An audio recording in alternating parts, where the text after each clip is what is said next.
নানা পরিসংখ্যানের হিসাব মাথায় নিয়ে এশিয়া কাপের গ্রুপ বি এর শেষ ম্যাচে মুখোমুখি হয় শ্রীলঙ্কা ও আফগানিস্তান। তবে সব হিসেব নিকেশকে পেছনে ফেলে সেরা 4-এর টিকিট কাটল শ্রীলঙ্কা।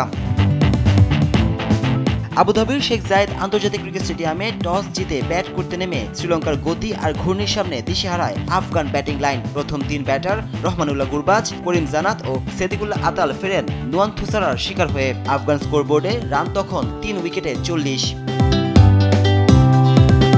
এরপর 39 রান যোগ করতে সাজঘরে হাঁটেন আরও 3 ব্যাটার। এই আসা যাওয়ার মাঝে রশিদ নবীর উইলোর ঝলকে আফগানিস্তান পার করে শতকের ঘর।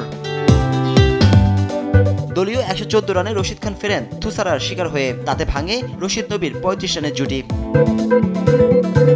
এরপরের গল্পটা মোহাম্মদ নবীর। বাউন্ডারি ওভার বাউন্ডারিতে তুলে নেন টি-20 ক্যারিয়ারের 7ম অর্ধশতক। নির্ধারিত ওভার শেষে 8 উইকেটে 169 রান সংগ্রহ করে আফগানিস্তান। নবী থামেন 60 রানে। জবাবে খেলতে নেমে 47 রান যোগ করতে সাজঘরের পথে হাঁটেন লঙ্কান 2 ব্যাটার পাথুম নিসাঙ্কা ও কামিল মিসারা। এরপর কুসাল মেন্দিস ও কুসাল পেরেরার উইলোতে ঘুরে দাঁড়ানোর চেষ্টা চালায় লঙ্কানরা। তবে সেই চেষ্টা ব্যর্থ করে দেন আফগান স্পিনার মুজিবুর রহমান। ফেরান পেরেরাকে। ইনিংস লম্বা করতে পারেননি লঙ্কান অধিনায়ক আসালাঙ্কা। এর মাঝেই অর্ধশতক তুলে নেন কুসাল মেন্দিস।